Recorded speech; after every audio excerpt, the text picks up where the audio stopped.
Welcome to Trauma and Transcendence, where healing meets awakening. I'm Amanda M. Dodd, your guide on this transformative journey. Thank you for joining me on this episode. Let's transcend together. Hello, hello, soulful seekers. Welcome back to Trauma and Transcendence. And you know, I've got a brand new guest for you. This week, we've got the wonderful Dr. Joe Turiano. This is a wonderful colleague of mine from NATH. He's going to tell you all about himself.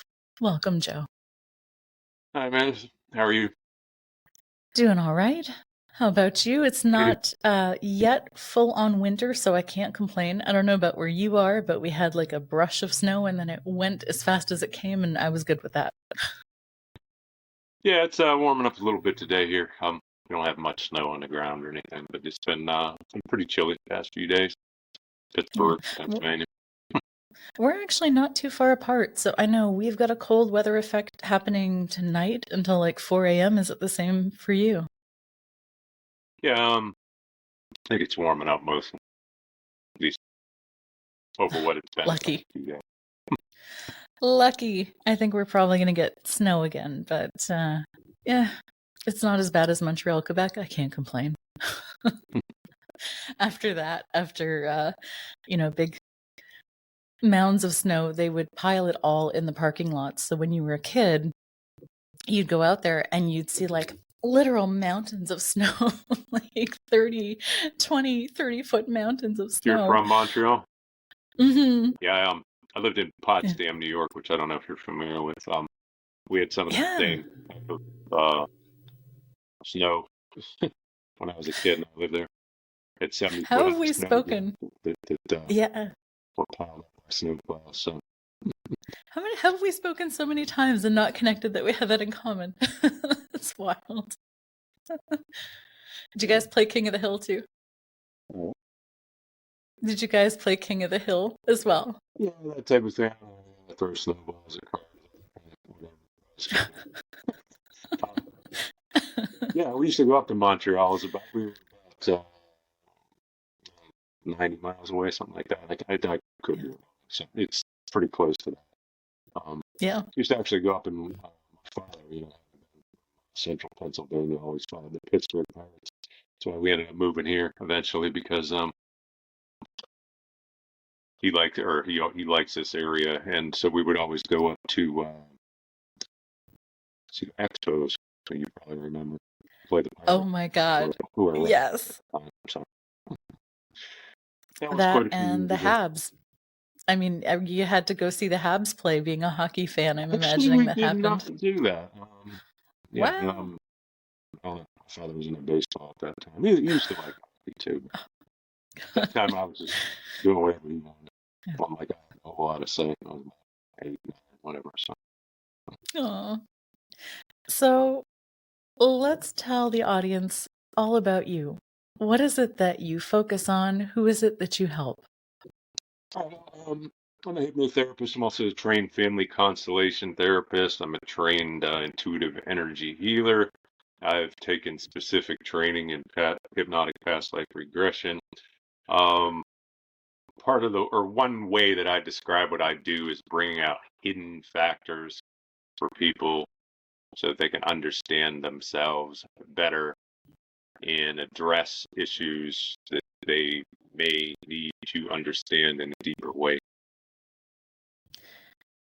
So, I'm interested in many different things. I've studied many things that just have to do with consciousness, that have to do with spiritual development. I've taught quite a number of classes. I've also sat in a number of learning groups. I've just had an interest in this type of thing for quite a while now, and I tried to learn wherever I could about these things, and hopefully pass it on in some way, at least for the past 20 years, I guess you could say. What sparked that interest for you, or was it kind of always there from like birth? So what sparked that interest for you, or was it kind of always there from like birth? No, it definitely wasn't there from birth, that's for sure. I was raised a traditional Catholic, and a lot of people who've had the type of experiences that I've had often talk about having had these, different types of experiences as children. I did not have those types of experiences, and I actually joined the Navy right out of high school. And I would say at that point, I pretty much, I explored Catholicism, or explored a few other religious avenues there for a little bit, and then I finally said, I don't really believe in this stuff anymore. It doesn't work for me. So I just pretty much became someone who didn't believe in anything they couldn't see. Um, I remember people around me, they would talk about psychic downloads or past lives or other types of things. Just laugh about it. There was anything to it. Um, but I began to have a series of experiences that changed my perspective. And I found that it's easy to talk about these things skeptically when you haven't experienced them yourself, but once you have, it's a whole different thing. It did begin in my early 20s. It began with an experience where there was a certain young woman that I knew, and there was a moment of a certain kind where we established this connection. And later on, I came to believe and was told actually that it was connected to a past life. Um, at that time, it was also new to me that it was confusing. I didn't really know what to make of it, but it triggered a whole bunch of questions in me. It really led me in a whole different direction of trying to explore this sort of thing. And I do go into it in my book, which is called Awakening. It's available on Amazon in print and electronic form if you're interested. But essentially, it just led me in a direction of exploring the evidence for this sort of thing, because I am, even and continue to be even to this day, someone who wants to see the evidence. It's not enough for me just to get an impression, although I've come to trust this part of myself, you can call, an intuitive part, call intuition, call psychic ability, because I've seen it proven to be correct beyond any level of rational explanation for me.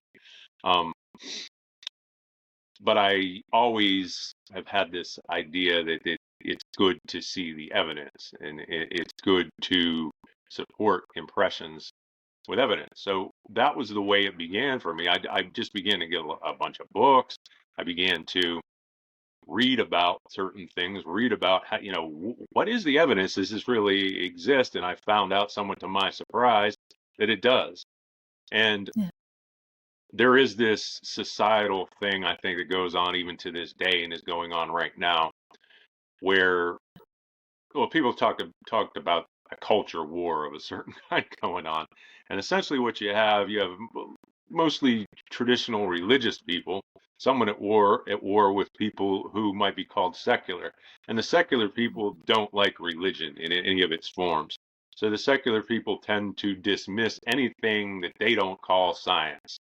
So even though there is scientific evidence for many of these things, they always dismiss it. They always do whatever they can possibly do to discount it. They invent all sorts of arguments that are actually just nothing more than fabrications. And they say, well, this stuff doesn't exist. Oh, no, that can't be possible. When it is possible, and there's a tremendous amount of evidence for it. And they would find out that the evidence is there if they were to even explore their own minds in the proper way. But of course, they've already made up their minds, so they don't allow for that. And that's what they do.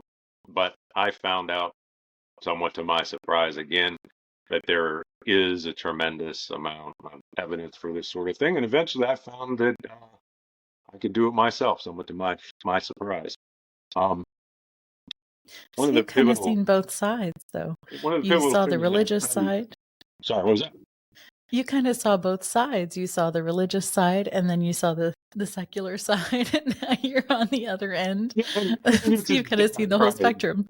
I try to examine all sorts of different perspectives and try to get the Yeah. merits of whatever perspective, and also just see a critical perspective. Um, but one of the stories that impressed me the most was a story of Edgar Casey that I came upon, yeah, reasonably early in my research. And one of the things I concluded when I read it was that if this story is true, then this is one of the most remarkable things I've ever seen. And one of the things I also found out was that there's a tremendous amount of actual, pretty much flat evidence Oh, that it is true. So I just became fascinated with the story, and there was something about his perspective on life philosophically as well that seemed to make a tremendous amount of sense. Traditional religion didn't make a tremendous amount of sense. They was thinking like, if you join this religion, you're good, but if you don't, you're going to hell, maybe something like that. But there was something about his perspective and the things that he said when he was in trance that just seemed to really make sense in a kind of philosophical way. And I remember one of the things I read in his work was that here's an individual who can do these things, such as remotely medically evaluate people who don't are not in the same room or they're hundreds of miles away. He could get exact medical diagnoses that would check out time after time after time after time if anybody did any research or follow up. And there would be no possible way you could explain this at all, not even remotely. And it was different people came in and tried to see if he was running some kind of scam. It was fake. It was always shown that he was not. Um, so he said, one of the things he said in trance, and it wasn't just with the medical diagnoses, but these other readings that he would give about knowing about all sorts of things that cannot be explained. He said that anybody can do this. And I thought, well, I don't think I can do it. If I can do it, maybe it's something I can learn. So what I began to do was try to, and the one thing I understood from the story that he, had given was that he used a certain form of trance, hypnotic trance. That's part of what led me to be a hypnotherapist eventually. I realized that there was some type of correspondence between trance and shifting consciousness and expanding your perception in such a way so as to know things that essentially can't be explained. And it's not that they fully can't be explained. In other words, you just can't know them in a rational way. There's no way that you can say like, "Oh, I was shown this, or I was taught this." You're tapping into a source of information that is already there, and you're getting that information in a way that you can use it or apply it or understand something in a deeper way through it. And once I realized that that was possible based on the evidence, again, I started to say, "All right, well, what do I have to lose? Let me see what I can figure out in terms of developing this ability for myself."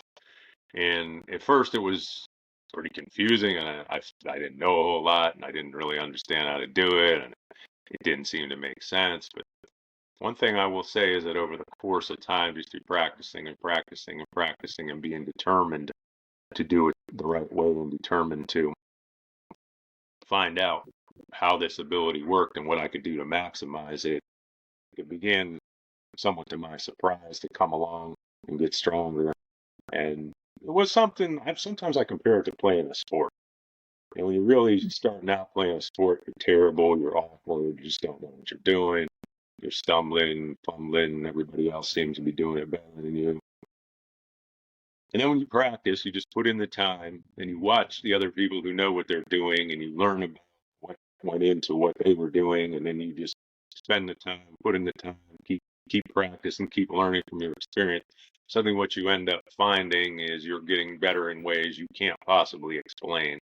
It's like if you just, for example, like if you ever play something like tennis, like you just say, all right, I want to hit this shot. At first, you can't hit it for anything. But then suddenly, through putting in the time, it's like your body figures it out and you can do it. And when you do, you actually are able to do it, isn't necessarily because you say, oh, well, I figured that out. You really couldn't have figured it out. There's just something innate in you that helps you to do that particular thing. And it develops through focus, determination, and creating that intention to get better.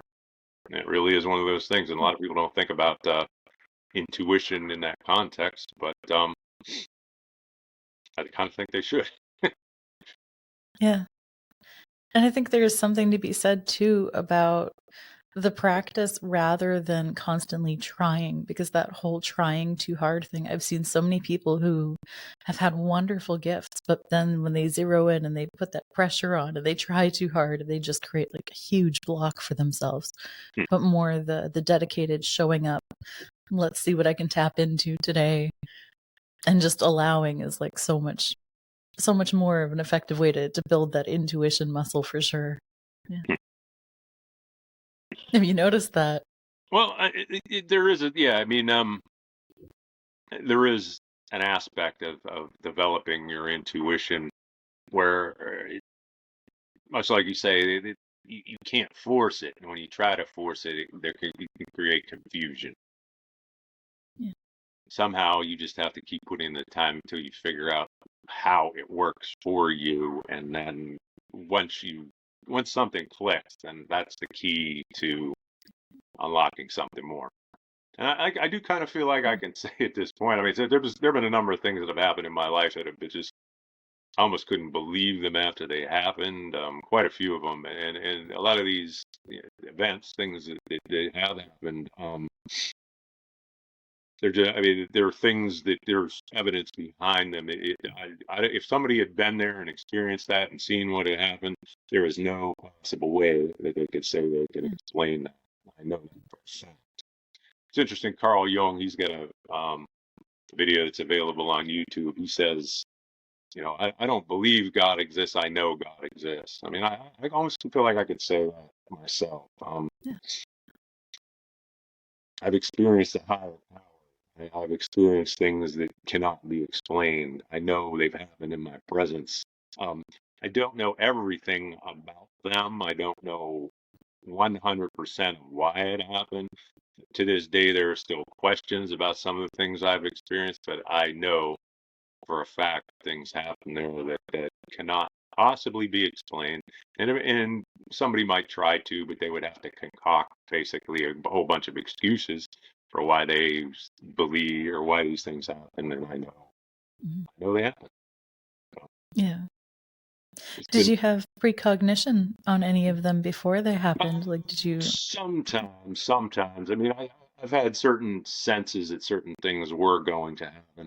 One thing for me, the future and getting a sense of the future. There have been a number of times where I got certain senses of the future, but I will have to say that almost always it's not turned out exactly the way I thought. Yeah. Probably that's the way it ends up for most of us. I mean, Yeah. there's always some kind of surprise that comes along.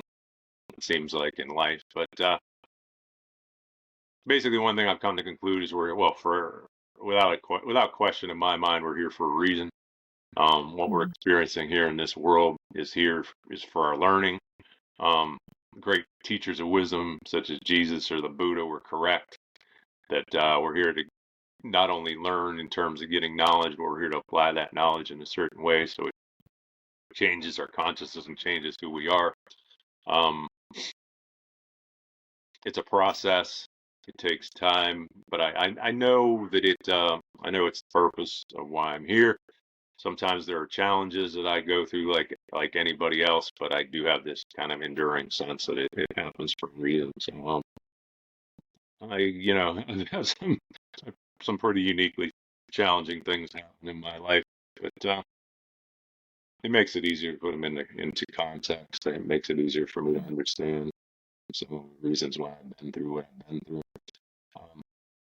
Is that the premise of which your book is written on? Just that understanding and all of those experiences and the whole journey of awakening for you? Yeah, yeah, and much like probably all of us, I've had people challenge me in various ways, whether it was romantic relationships, friendships, parents, that type of thing. Um, but I've also seen reasons why that happened. I've seen visions of other lives. Um, I've found evidence of other lives that in ways that I do not think can be explained. Um,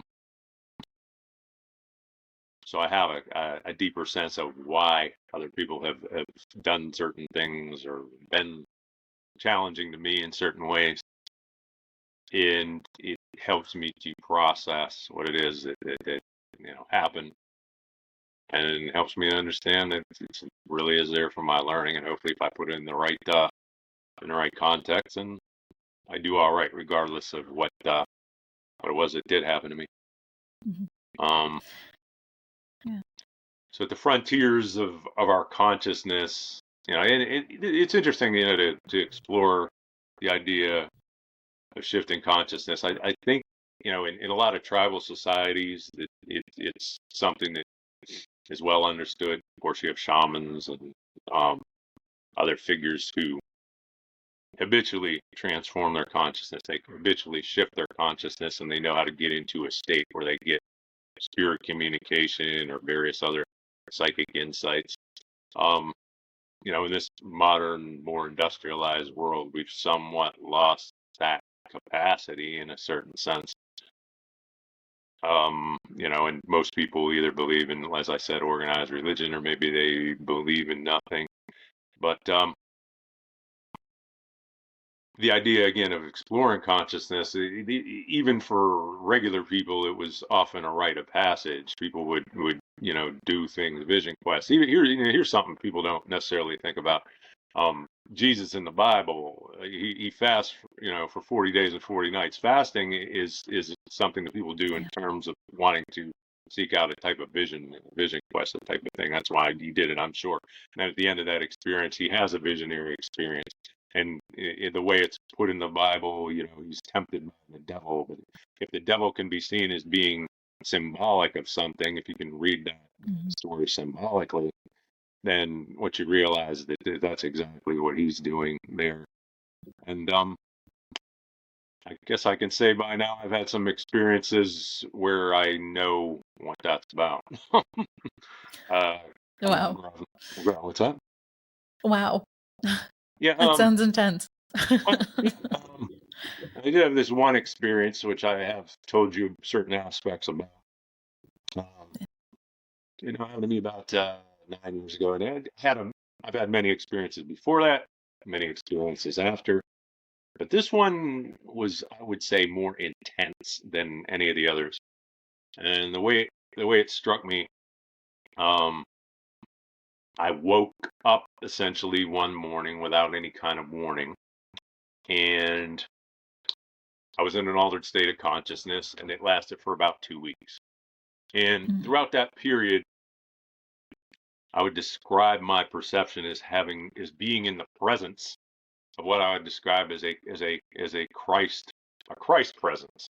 Um, it's interesting because people talk about, and I have read about something they describe as Christ consciousness, and it seemed to be something like that. And there are actually books out there now. I don't know if you read some of the Paul Selig stuff, things like that. There's this idea that people can experience Christ consciousness. I didn't expect that it would come or it would happen. Any of these things, it just began to happen. So at the beginning of it, first of all, I would say some of what I was seeing, it was as if I was seeing things that had been hidden behind a veil, and I was seeing them quite clearly. And I'd had maybe partial perceptions of these things under certain circumstances up to that time, but it all started coming out in a way where it was very vivid. And it was so intense that it was somewhat confusing fairly often. It was sometimes I was just questioning, like, this is the wildest thing of all time. But at the same time, there's part of me that was like, this seems like the way it really is. Aldous Huxley wrote the Doors of Perception, and I had read that previously. My experience didn't necessarily mirror his experience, but he talked about the concept of the brain actually being a filter that limits our perception of reality. And the whole premise of the title of the Doors of Perception is, if the doors of perception were cleansed, we would see everything as it is, infinite.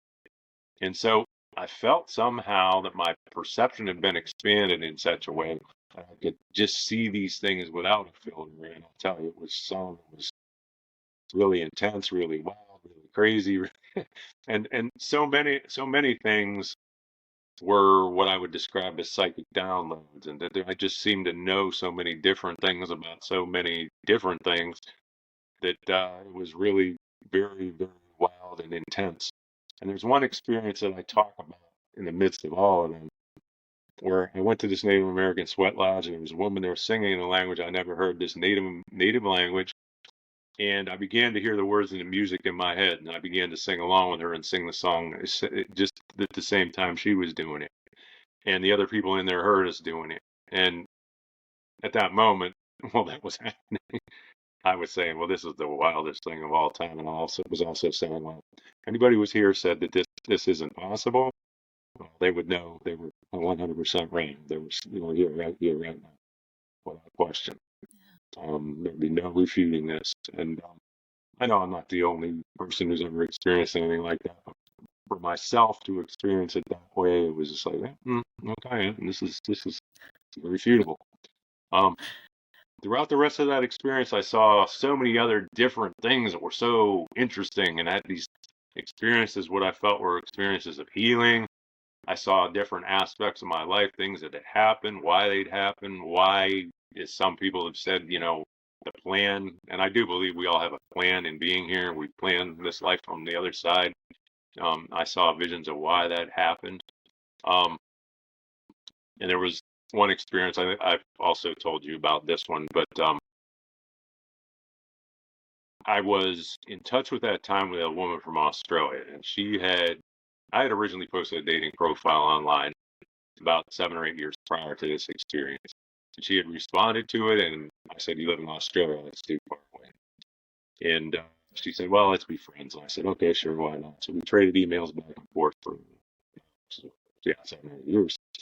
And it turned out she was coming to Canada for a conference during the time I was having this experience.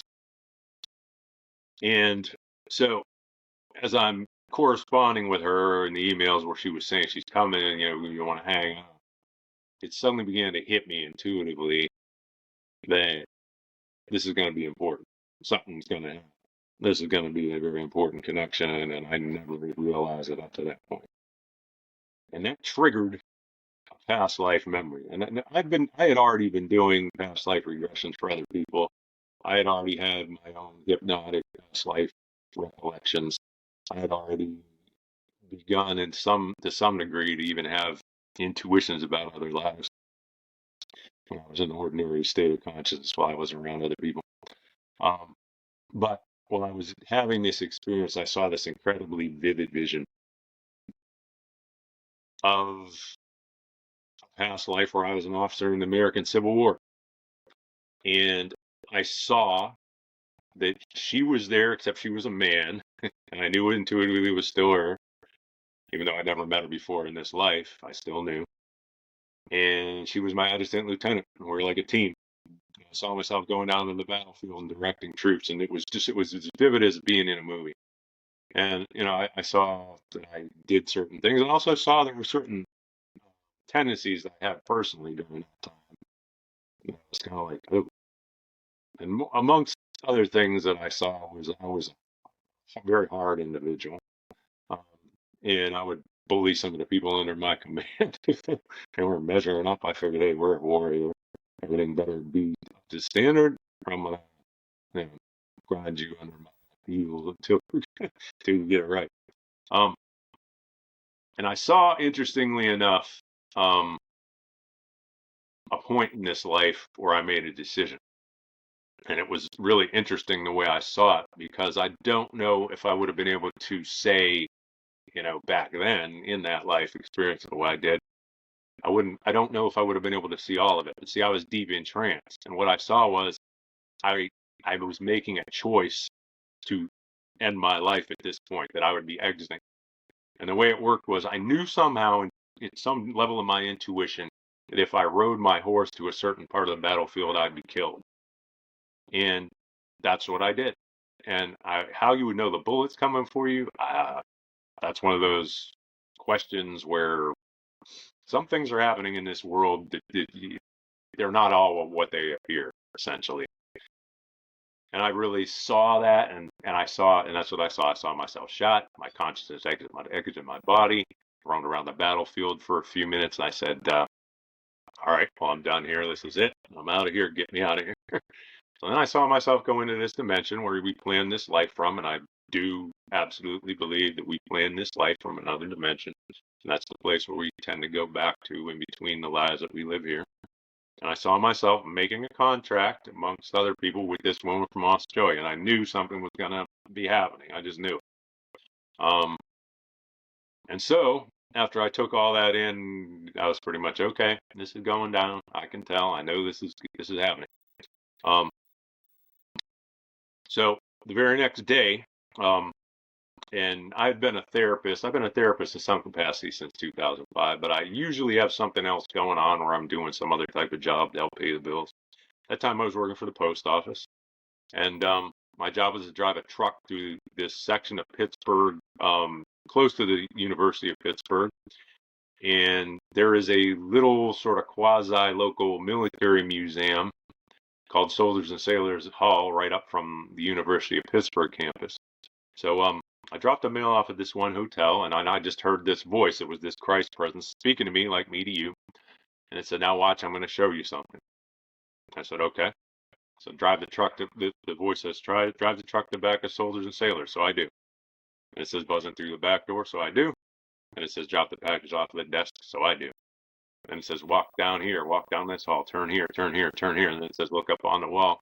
And there's a picture of the person I just remember being, and a description of a moment in the life that I had just seen right below. And I was just like, this is the crazy, this is ridiculous. This is the type of things that were happening to me during this experience. Like it was so intense and so crazy and so amazing. I just felt like almost like I was in an alternate universe. But these are the types of things that did happen.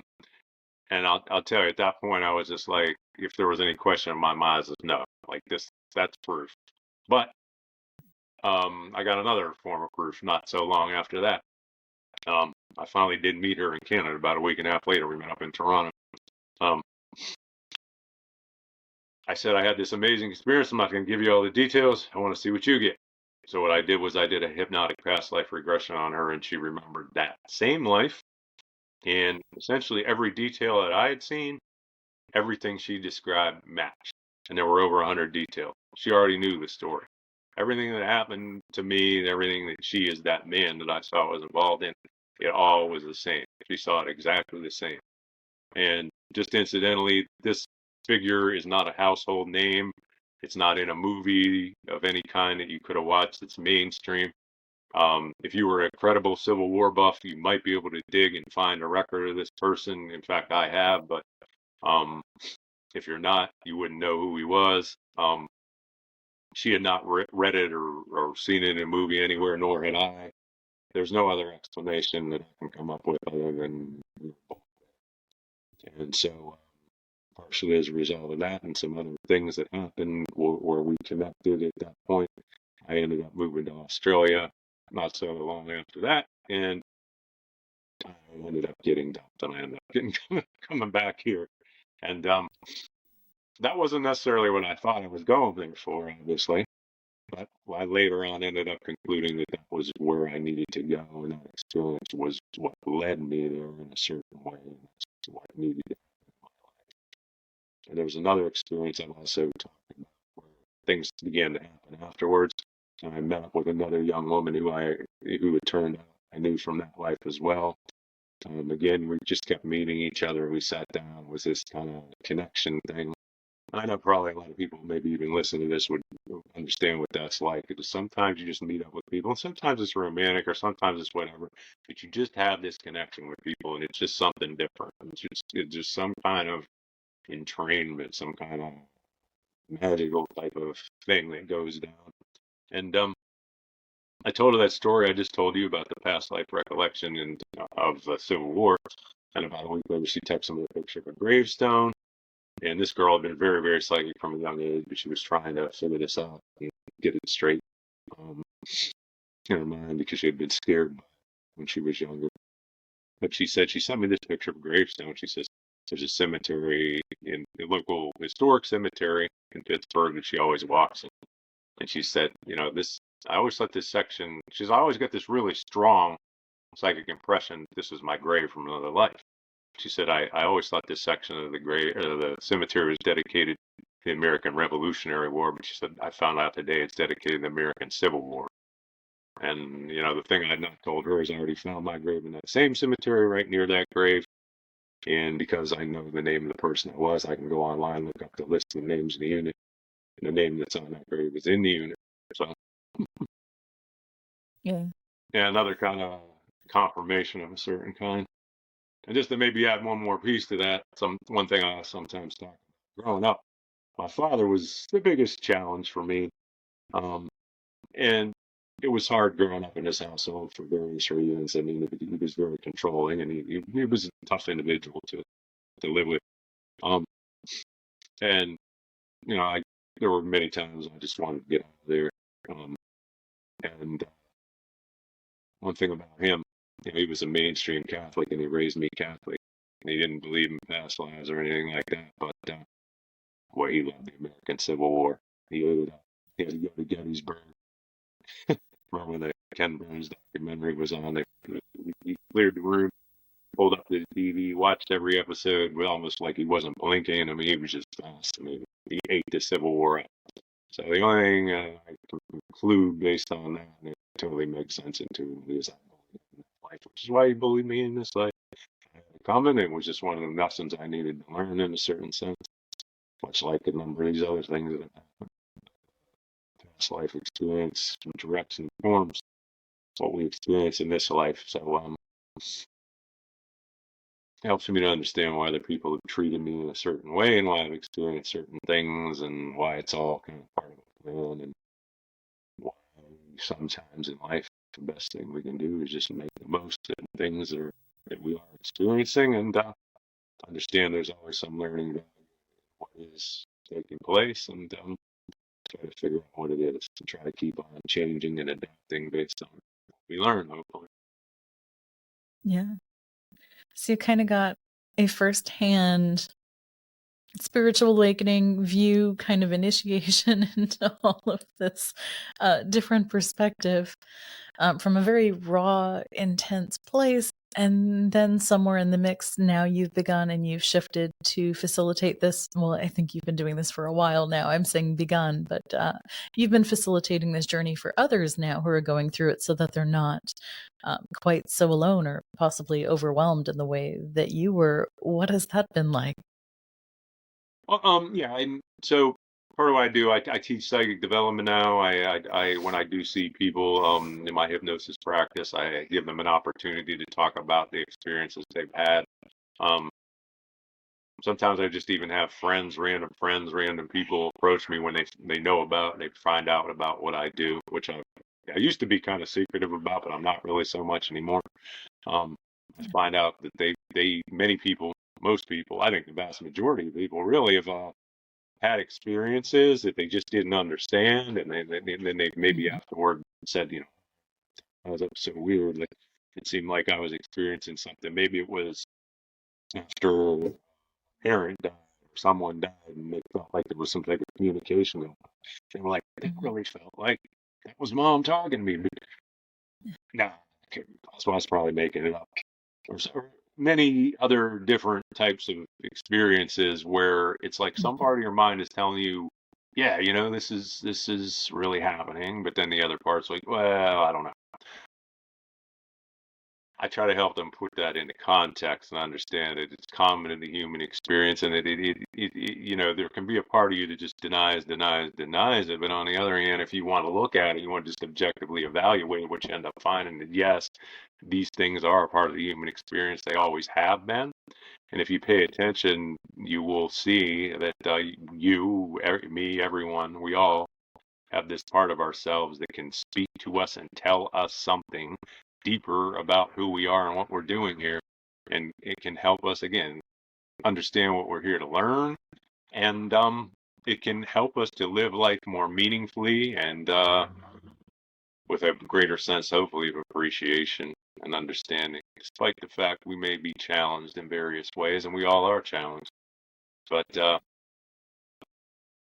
ultimately there are reasons why, and ultimately there is this source of knowledge and information and hopefully wisdom that is within us that we can tap into and we can develop and make stronger. And I try to give people a method and a technique to do that, and I've found that feels like something that is fulfilling for me in a certain sense. It's something I enjoy doing.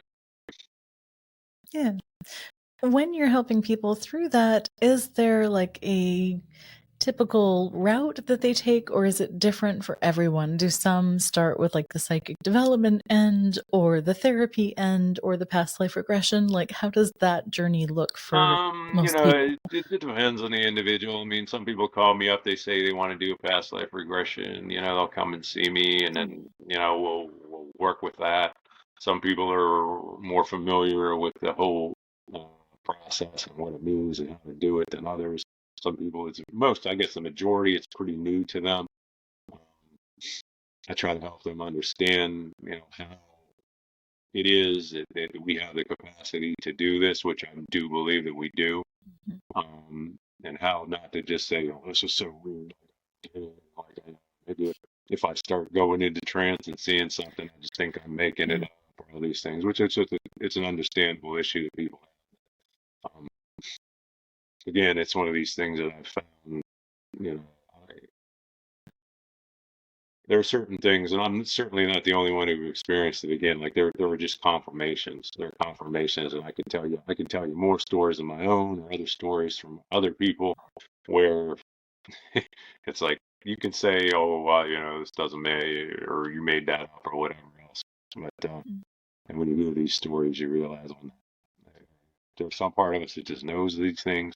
They seem to really tell us about who and what we are. And hopefully they can offer some kind of toward healing something inside of ourselves that may need to be addressed so that we can do better in life. So, if you have someone that you know is beginning that inner exploration and they are trying to kind of open their mind to these different paradigms and concepts, what is something you'd offer them as advice as they begin? Something to offer them is advice, you say? Yeah, Well, advice or maybe like an exercise they can begin to work with to kind of begin that inner exploration a little better. so when people work with me, I show them a way of getting into trance, and there's a process that I reinforce for them where there are certain components of the trance, and I tell them to practice. Much like I was Mhm. saying before, just like keep doing this, make this a thing. Like get your mind into a state, and if you have a question, ask the question and get the answer, and trust that you can get the answer. And once you get the answer, see what it means, see what it's about, break it down if you want, compare it to what you knew before. Um, but just keep working with it. And hopefully it's the basis or the foundation for them in building a kind of a practice of their own. I mean, again, I Yeah. mentioned already, but it maybe bears mentioning again. You see Jesus in the Bible, and I totally believe that Jesus is one of these individuals. I mean, he was teaching his father to do exactly what he was doing. That's all the teachings. That's what they all add up to. But throughout, if you read Mhm. the Bible, he's got this inner voice that's telling him exactly what he needs to do right in the moment, and he knows. And then do we all have that? I believe we do. Mhm. It's a lot of people Mhm. just don't maybe even think they could, or they don't entertain that thought. And of course, they're told by religious authorities if they subscribe to religion, well, this was God, but you're not that. So you know, Mhm. don't worry about what he's doing. You just got to do this or do this ritual or believe this or whatever else. But much as I said, I think whatever he was doing, he always told his disciples to do, and that's even confirmable if you read certain gospel passages. And again, if you believe you can do it, you practice it, and then you learn from the experience of making the practice work for you, then you can and you will get better, and you will hopefully develop capacity for knowing what to do in your life Mhm. and how to do it. And Yeah. if you get it right, then one way of putting it, I suppose, is you really don't have to do anything else. That's all you got to do. That's you just go from moment to moment and do what you feel is right from the highest part of yourself as best you can. No, you'll make mistakes from time to time, and sometimes you'll get caught up in the your ego illusions and all that sort of thing and make a mistake, or some lesser part of you will trip you up, but you still know that if you follow this better part of yourself, eventually you get wherever it is you're meant to go, and it'll work. What kind of changes do you see in the people that you've worked with as they come through this journey?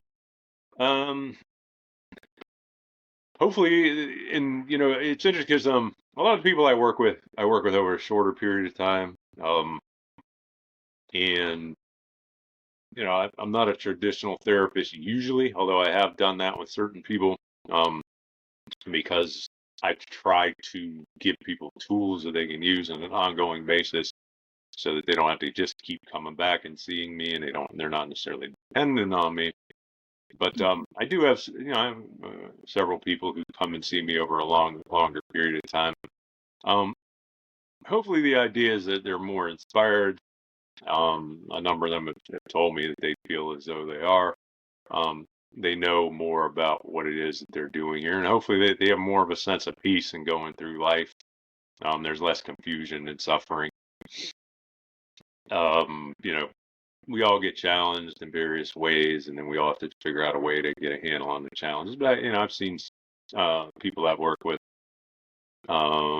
hopefully just begin to get over a lot of their chronic problems with suffering and doubt and dark aspects of the psyche that were kind of holding them back from finding peace and fulfillment in their lives. So just a lot more tapped into that inner knowing, that trust that things are meant to unfold in a certain way and that they'll kind of find their way in a gentler way. Yeah, I think also the inspiration, which is real. I mean, sometimes people. I mean, one reason why people suffer in this world is they, amongst others, but one of the big ones is they just feel like they're alone. They feel like, and then that could be even somebody who's married or somebody who has children or somebody who has other friends around them. They just feel a sense of isolation within themselves, like there's a disconnect. But we all have something inside of us, not necessarily, even related. It's not that it's not important for us to be connected to other people around us. I mean, it is in a certain sense, but we also have something inside of us that just tells us we're not alone. And that's part of what I experienced during that experience I was talking about, where it was just like there was no doubt I wasn't I wasn't alone. I mean, I knew that. It was like a fact. It was like I see the sun in the sky, and I know I'm not alone.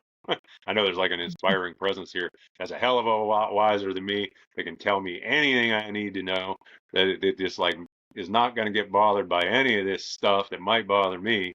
Um, it's just like, nah, it's all like there's a much wiser, infinite kind of a presence here that I'm connected to, and so it kind of was just like, all right, I'm okay. Like, and whatever comes down, whatever life is going to throw at me, it'll be okay. I mean, because I know again, like it's people say I'm experienced it for a reason, but it was like I wasn't saying it like I felt it. It was just like I know it.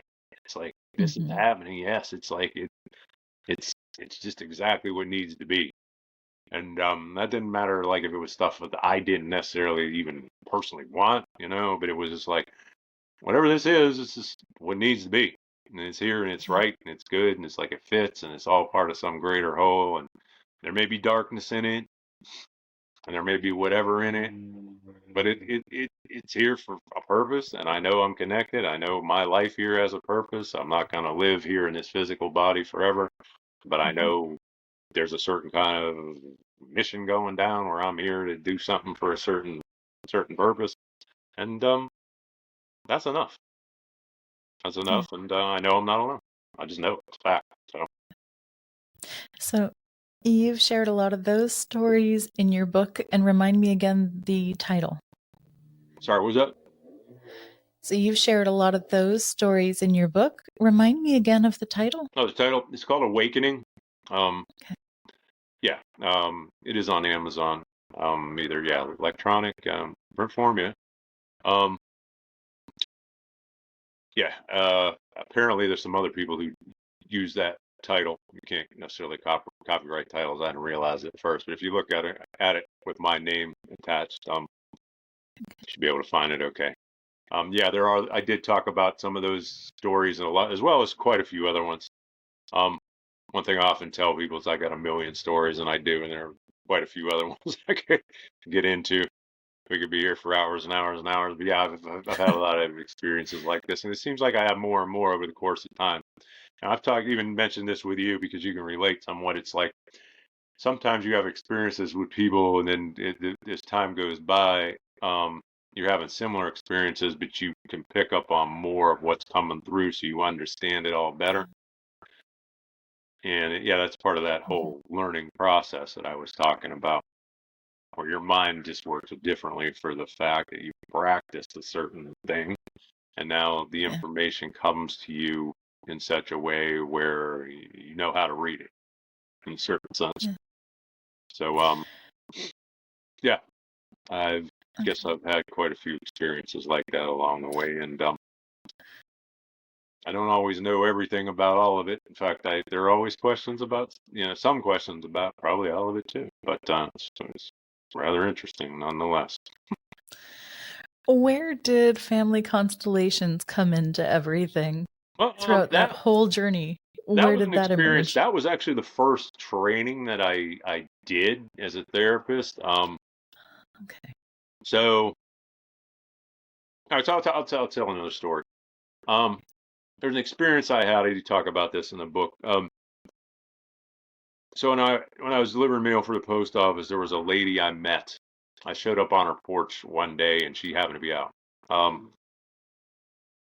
she said, I haven't been feeling well. Would you look at my mailbox and see if there's any mail in it? And if there is, ring my bell. I said, well, I'm not the regular on here, so I could tell the regular. So I said, oh no, just you do it if you're on here. I'm like, okay, all right.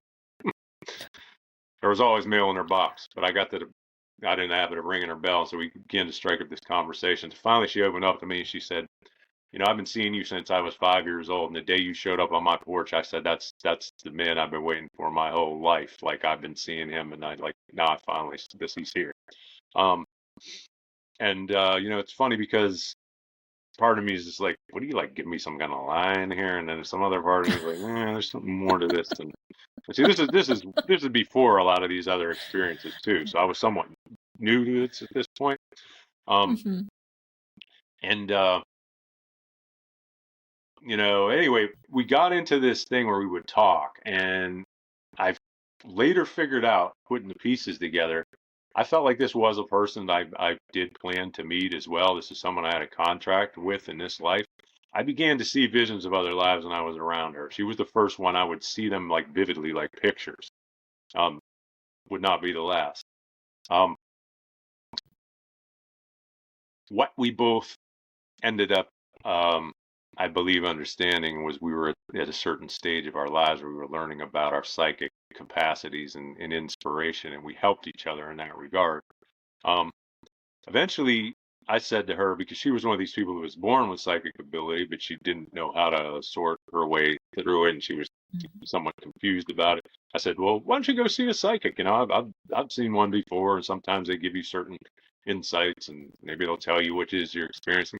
So she went and saw this one psychic, and the psychic gave her quite a fascinating reading. She talked about how she and I knew each other from other lives and a bunch of other things about her. And then she said, just after she got the reading, she came back to me. She said, "This psychic wants to see you too." I said, "Oh, really? Okay." Um, so I went and saw her, and she gave me a reading that was very insightful and very. I mean, it was one of the best readings I've ever had. So right after I got the reading, she said, "I'm doing this psychic development class. Would you like to come and participate?" And I said, "Well, you know what? I always have kept this stuff to myself. I don't like people thinking I'm weird, Like I don't want this kid." That's the way I was at that time. And this is a while back again, like I said. And but I said, "You know what? I think I'll do this, And so I joined this class, and we met. It was probably over a year, like once a week, and I enjoyed it a hell of a lot more than I ever could have guessed that I might have. I made friends. I got much better at what I was able to do. I learned a tremendous amount. And incidentally, this other woman I was telling you about, she did not participate. That's for various other reasons. We ended up going our separate ways. There were problems and issues and challenges that were past life related for the two of us. But so after I had got to know this lady who was the psychic who I trained with, it turned out she had done a certain seminar with this other individual who lived on this route that I would deliver the mail on. And so Everything happened on your mail I'll route, tell you Joe. what, I got about 10 different stories that are like that where I met people and they would tell me like they felt like they had to meet me. Some of them were connections like that. Yeah. But anyway, um, so uh, I saw him out the one day. I just mentioned her name. I said, I see, I know this person. She said, and he said, well, I have this work that I do. You should come and see it. And I said, yeah, I'll come and see it sometime. And then the second time around, a few weeks later, was the same thing. And he said, I just work. And I said, yeah, I'll come and see something. He's like, no, you need to see it. I'm like, well, all right, if you're that adamant, maybe I will. So when I did come and see it, it was like, wow, this is really interesting stuff. And I got an interest in psychology, but, this thing was something where it was just like, wow, this is something different. And it provided me a kind of avenue for learning. And I learned about, well, family trauma, things about, how people's issues are connected to childhood, generational stuff. I mean, all sorts of things I found were very interesting. And I thought, you know what? And then he finally said, I'm going to do this training. Um, you can be certified as a therapist in this. And I said, I think I will do this. And so I did. And, it was one of those things I think, yeah, taught me a lot in my life, and tried to continue to use it in my clinical practice over the course of time. And yeah, it is something that helps you understand both your own experience and if you and hey, we all have issues of a certain time in certain places in our lives. But if we have issues, there are reasons why, and it really pays to understand why it is that these things might be happening for us. So I learned about how that worked, and then yeah, I eventually began to pass it on to other people, help them hopefully learn about what it is that they're experiencing, and gave them some insights on resolving it, and continue to do that along the way, and hopefully it's been part of the reason why I've been here in this world. Seems like it. So, Yeah. You're probably the first person I've had to come on and talk about family constellations. Do you want to expand on it a bit for people who've never heard of it, to know how do they know if it's the right modality to explore for them, or what okay, benefits it would have? all right. So you haven't experienced the work before. It was originated by an individual. His last name was Hellinger. He was from Germany. Um, he was actually originally a Catholic priest amongst the Zulus in the 1950s. He came from Germany. And he was assigned as a missionary. When he went there, what he saw was almost immediately that the people, these Zulus, seemed to be happier than the people he knew back home in Germany or other places that he's been to, the so-called developed world, all these things. Um, he began to think that they knew something that we don't, because they didn't seem to need antidepressants, or they didn't seem to need anxiety medications. They didn't have issues with all these things that seemed to be getting worse. They didn't even schizophrenia or anxiety or what, just anything. They just didn't seem to have these issues. And he said, what is these people are doing differently that makes them able to deal with life in a way that we don't seem to be able to? Why do we have so many problems, but they don't? And so he began to study their culture and what it is that they do and how they look at life. And he took that insight and he applied it to a kind of therapeutic modality. One of the interesting things about it, it can be and often is done in a kind of a group setting, um, where people actually represent, uh, usually family members for other people, to create a kind of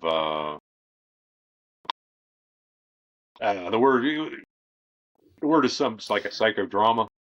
Yeah. So sometimes by seeing people represent their mother or their father, people will get a certain impression, and it will call up in them certain issues of a certain kind that are related to their mother or their father. And in by representing their family members, which I did for a long time for this friend of mine, he became a friend. Um, I hopefully I did that in service to other people, and I also saw, how people do relate to their family members, particularly parents, and how these issues that they have tend to be related to specifically usually their mothers and their fathers. And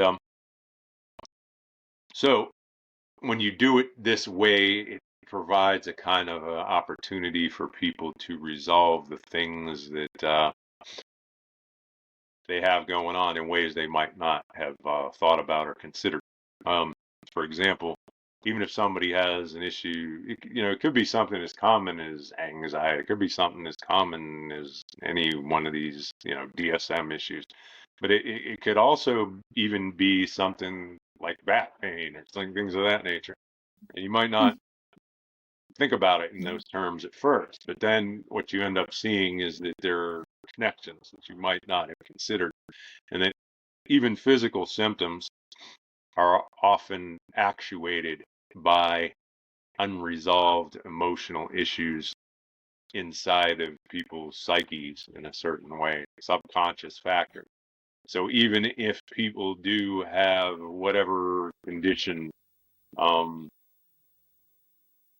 long COVID or whatever, could it have some factor that's psychologically driven, that's subconscious, that helped actuate that, despite the fact that they had COVID that kind of brought it on? Sure. Okay, and that's the same with anything. And Yeah. interestingly enough, even in the course of my own, so when you do the training, and I did one training and I did a second training. He invited me to do the second training with him because he wanted to have me along, I guess, to provide another male to be there. But anyway, um, I found that there were things maybe that I was experiencing that I could not have understood in the same context, that actually had their connections or foundations going back to certain things that I had going on that were related to childhood. So you learned in a really neat kind of way. You had that training, and that's what you've been helping with people since.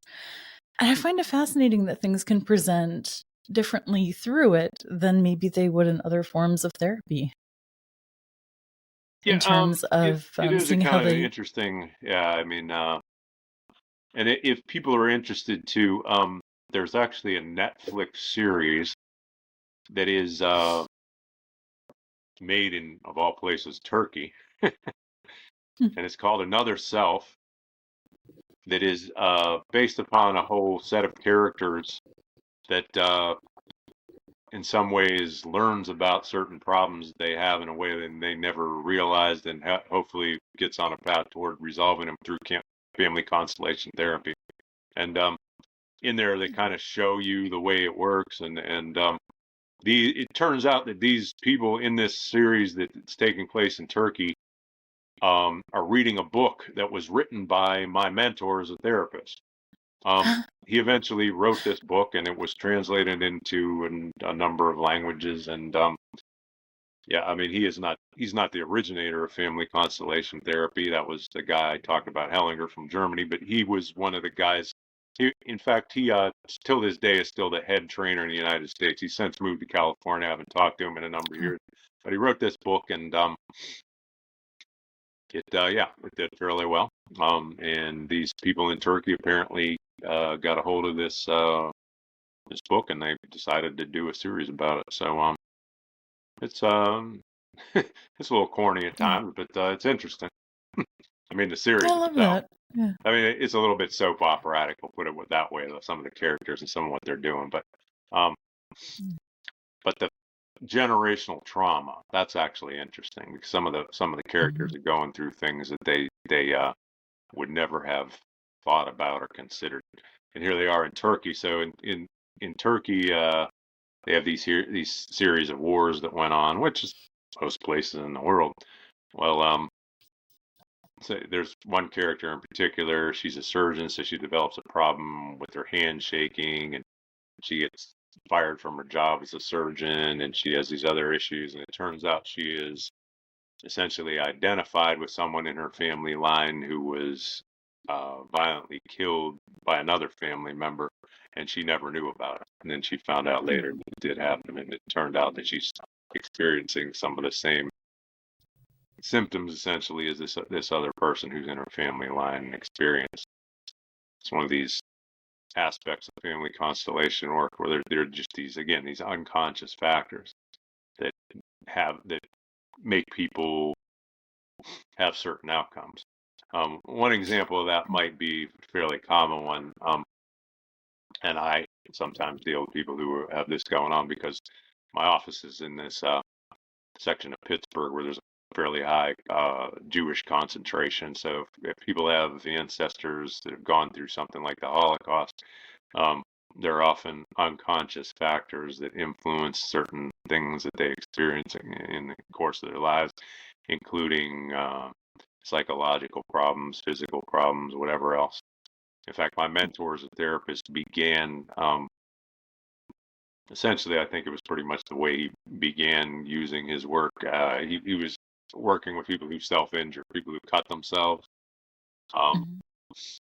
and what he often found was they had something unresolved in their family line where someone Mhm. else died violently or something to that effect. And Yeah. sometimes they didn't even know about it, but it turned out they had this kind of psychological drive to cut themselves in various ways or injure themselves because that was unresolved and unseen and wasn't brought to the surface. What is kind of like is it a life contract that we've made? Is it just that we've gone through a certain amount of lessons and so we have like capacity to heal some of the generational trauma? Like, what is it that sparks it at different points in people's lives? Like, I've always been really fascinated about that. What is it that sparks the becoming a therapist? Is that what you're asking, or No, the generational trauma. Like, oh, the what is it? generational trauma? Yeah. Yeah, that basically the what I've come to believe based on the evidence and based on my experience again is all right. So we live a certain life for a certain time. We're born, we go through our experiences, then we go to the other side. Usually we're in this, yeah, I do believe we're in this dimension where we Yeah. can learn certain things and experience certain things and see and know about certain things in a different way. And eventually we come to plan this life and we come back here and there are certain people we're essentially meant to meet. And when it comes to the generational stuff, there's a theory, and I'm inclined to believe it that possibly we could have been our own ancestor. We could that generational trauma Fair. probably relates to our own. In fact, I have a sense that if we're experiencing it, it must somehow resonate with our own energetic imprint subconsciously. Yeah. So yeah, maybe we were that person. Um, some of that has to remain somewhat speculative. I mean, unless some people, and, I have known some people, they actually remember being other people in their own family line. But I think that yeah, whatever we have going on subconsciously is essentially a reflection of our own past experience, and sometimes it is in other lives. And we will tend to be born into the family that shows us the best avenue to experience that in whatever way we need to, hopefully, so that we can resolve it if we address it correctly. And that can be a whole thing in and of itself because we tend to suffer until we address something correctly, and that's always or not always easy to. get right. Right. But Well, it's just not the line of thinking that you have of, oh, I've encountered this challenge in life. Let me go see about family constellations or let me look into generational trauma. No, that's not the way the brain works. That's not the way we think of it. So, yeah, in a way, regardless of. it's kind of odd that sometimes you're like, whoa, this is like I wouldn't expect this, but Right. It's like, one of that's those, far out of left field. um, yeah, yeah, it's interesting. The originator Hellinger, who I did actually, he died a few years ago, but I actually saw him in work in Washington D.C. It was back in 2005, but Well,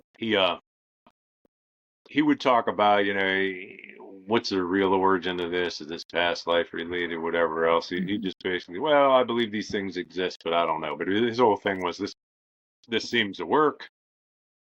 When this stuff is brought out, it seems to help people resolve what they have going on. So let's use it.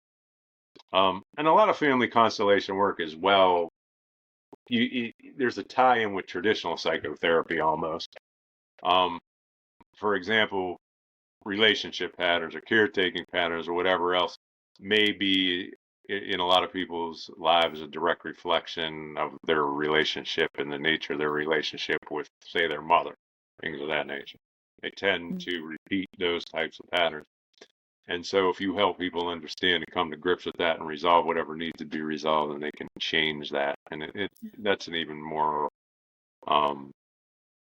easily understood, I think, sometimes thought process there. I mean, that one makes sense. That one's, yeah. but it's not like, I've, got this tremor in my hand that I'm all of a sudden going to go look for, That's true. Yeah, I I mean, agree. that's just I agree with you. a far, I can't deny it. Yeah, I mean, you would think that this is just too weird. How are you going to connect those dots? Yeah. It's True. wild.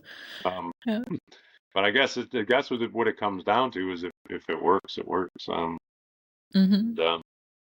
Yeah, I don't know. Yeah. The whole thing behind family constellation therapy is that it's good to look at what needs to be looked at, seen, understood. And yeah, oftentimes that'll help lead to a resolution. Yeah. Sometimes it takes time to resolve whatever needs to be resolved. Sometimes the healing process is, it's not instantaneous, but Yeah. at least it can be actuated by looking at what needs to be looked at, looking at what's unconscious. So that's the idea. And what is next for you? What's next for me? I don't know. We'll find out. I'm trying to just go with my day-to-day guidance and figure out what's next. And yeah, at this point in life, I mean, I have my practice still. I mean, so I'm planning on staying with that for as long as it, seems to be the right thing to go with, unless something radical happens. But there are also some various types of changes in the works, I suppose, and different expressions of what it is that I'm doing. But yeah, basically the whole idea was just going back to what I was saying before. I mean, hopefully I will know inspirationally what there is to do. I'll just try to make sure I do it from the highest part of myself, hopefully through inspiration. If I mess it up or make a mistake, I'll try to correct it. And if it doesn't turn out the way I thought, I'll try to learn from the experience, and I'll just go from there. And so exactly how it's all going to look, I don't really know. And that's all right. I'll just take it as it presents itself, hopefully. So I think that's part of the gift. I think it's part of the gift of not knowing.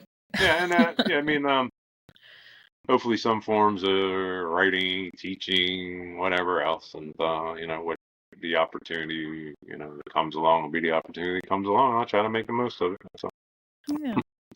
And yeah, there'll be other things as well, whatever else. And yeah.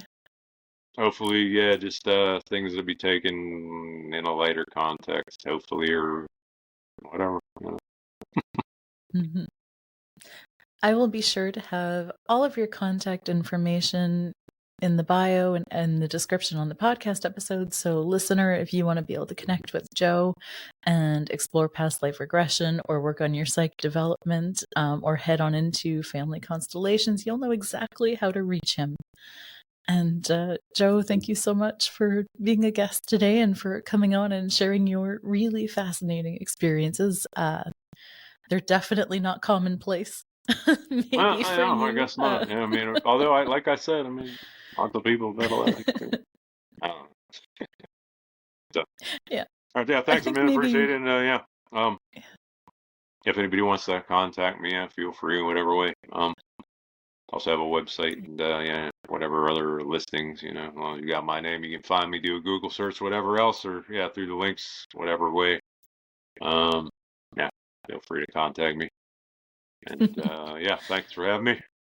Yeah, Hopefully we'll catch up soon somewhere. absolutely. All right, Soulful Seeker. Thank you so much for listening. Stay healthy, stay happy, stay well, but most of all, stay inspired.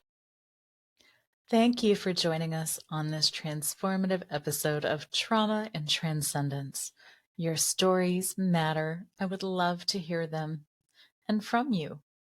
Connect on our website, healingbeyondtrauma.com, or drop me an email at amanda@healingbeyondtrauma.com. Remember, healing is a journey we take together. Until next time, stay connected, stay inspired. This is Amanda, wishing you bright blessings.